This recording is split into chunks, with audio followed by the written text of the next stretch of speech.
Picture this. I'm 34 years old. I'm a stay-at-home mom with 3 small children, married to a kind and loving man who plays horsey with the kids just before bedtime. And he brings home the bacon. I rush into a fancy downtown restaurant to meet him and 3 other couples, feeling confident, dressed with flair, and anticipating the luxury of adult conversation.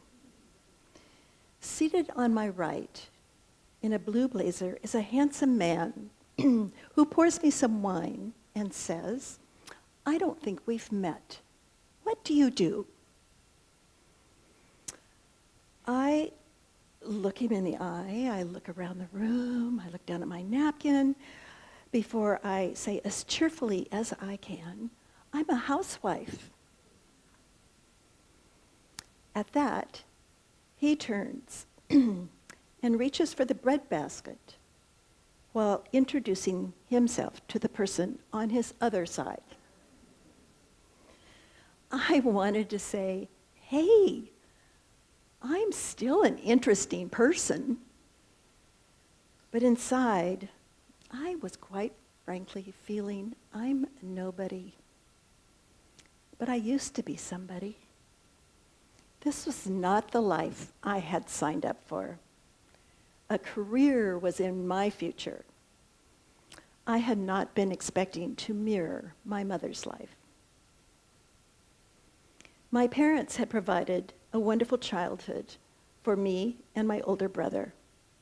The highlight of my childhood were the summers on Hood Canal with all my cousins, for which my mom would make gallons of spaghetti sauce and mountains of cookies.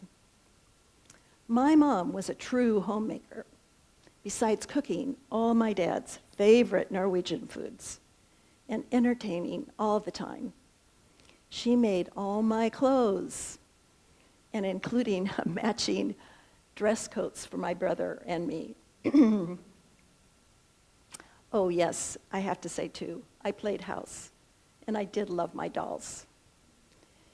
But as I moved into my teenage years, I became what I call a big fish in a small pond. Central Kitsap High School. I was a cheerleader, member of the student council, the debate squad. I went to Girls State and then to Girls Nation, which meant a trip across the US and returning home to lots of speaking engagements to local service clubs. I thought I had a wonderful life and a perfect family. I did. That all changed in my senior year of high school, January 3rd, 1960. Third period. I was called out of class to meet the principal. As he drove me home, he told me that my brother, who was in his second year at Stanford, brilliant in my eyes, and a rower on the Stanford crew, had been killed that morning on a construction job he had taken over the holiday. My father was standing outside our home, his arms outstretched to greet me, and his hug told me everything about how vulnerable we become when we become a parent. Maybe some of you know. You carry on, and we tried. I went to the University of Washington. I studied political science, had great summer jobs, became a political activist, a seasoned traveler, and was headed for my career. But then, I met Earl.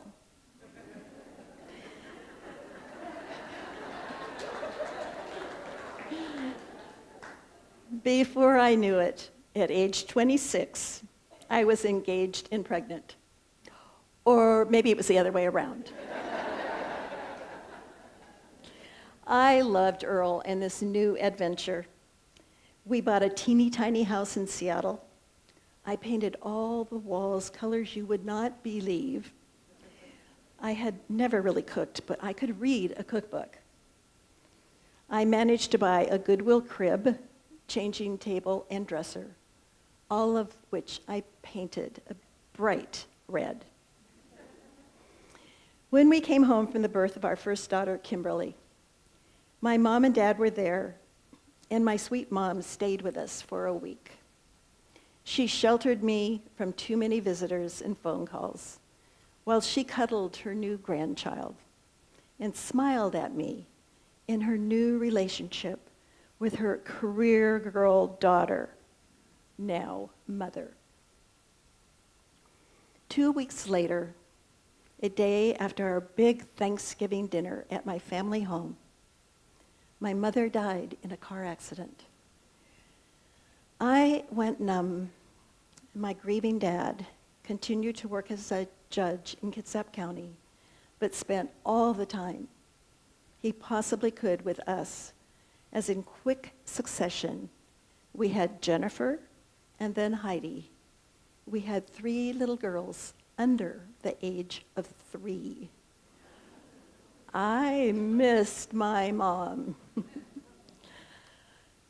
But I had to carry on, and I was hell-bent on having a clean house, entertaining, packing up for weekend sailing regattas, and I loved using my mom's old Singer sewing machine, sewing matching outfits for the 3 girls.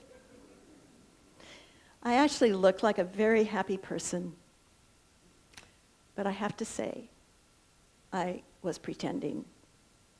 The one person who caught me off guard was the pediatrician, who, while checking out the earache of one of the girls, asked me with a quick glance to the side, "How are you, Mom?" I began to cry. My marriage was okay, but besides working long hours, my husband was competing in the sailing trials for the Olympic Games. It was a dream of a lifetime for him. We could not make all our monthly payments. Finding a babysitter during the day was impossible. I could never seem to get all 3 girls to nap at the same time. The car battery, it was usually dead, and I was having trouble mothering my oldest daughter. My mother was gone, and my father would have wept if he had known how sad I was. As the girls grew, I often worked as a volunteer, served on a number of boards, more unpaid work. I also learned that being a mom in the teen years is tough in a whole nother set of ways. Anyone who says raising teens are easy has nothing in common with me. Let's just say we made it.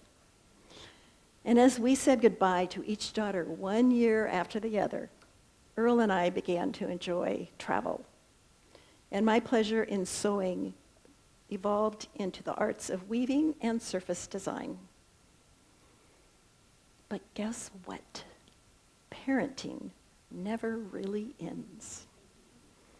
7 years after Kimberly, or Tina the Terrible Teen, had been out on her own, living in Los Angeles, teaching in the inner city for Teach for America, she called me to say she was seeing a counselor, and the counselor wanted to meet me.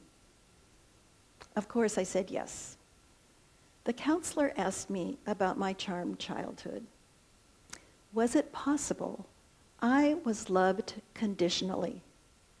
Thus, my good behavior, striving and pushing myself to be the best, perhaps while fearing failure. We often parent the way we were parented. Kimberly felt she had to be perfect to be loved. She had to fight for attention with her 2 younger siblings when she was still so young herself. That day, all I could do was say, "I am sorry I was not the mother you needed. I cannot go back, hold you on my lap, and give you the love and time you needed then. But I can ask you to forgive me, and I promise to do better." if this strikes a chord with any of you, don't put that off. You have nothing to lose. So my sweet Tina, the terrible teen, has been relieved of her burden, and I as well. She adores me, and I adore her. And God bless the counselors in this world. Today, I could not be more proud of my 3 daughters, their husbands, 2 of whom have been stay-at-home dads, and 8 grandchildren. I call myself lucky. And out of my experience, I am working to create a new wave of huge proportions to focus on the first 3 years of human life. Why? Science now tells us that brain development is most intense from birth to age 3. It is when the number of synaptic connections in the brain peaks, and if they go unused, they diminish by late childhood. 9 years ago, I sent an open letter inviting anyone who was interested to help me create Mother Mentors on South Whidbey Island. By the way, nobody showed for that first meeting. But the old saying, it takes a village to raise a child, prevails, and the village came. Mother Mentors provides a way for volunteers to spend a few hours every week with a mom that needs a listening ear and help to do little things like fold laundry, play with a sibling, console a crying baby, maybe even console a crying mom. Annually, roughly 80 babies are born on South Whidbey, and 800 are born on North Whidbey. So Mother Mentors has expanded to the whole island.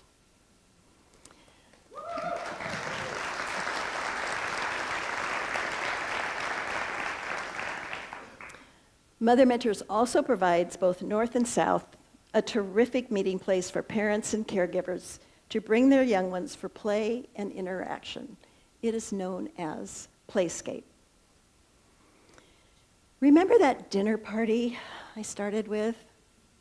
It's over 40 years ago now. Today, at 75, to the gentleman on my right, when he asks, "I don't think we've met. What do you do?"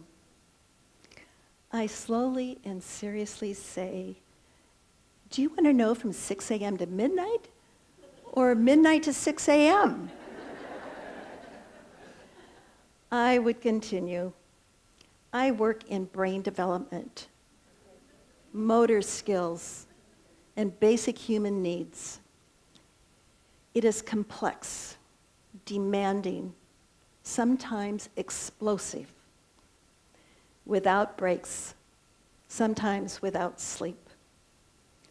Salary is not a given, and the fruit of this work is not guaranteed. However, I believe that is the most important work for the flourishing of humankind. And what do you do?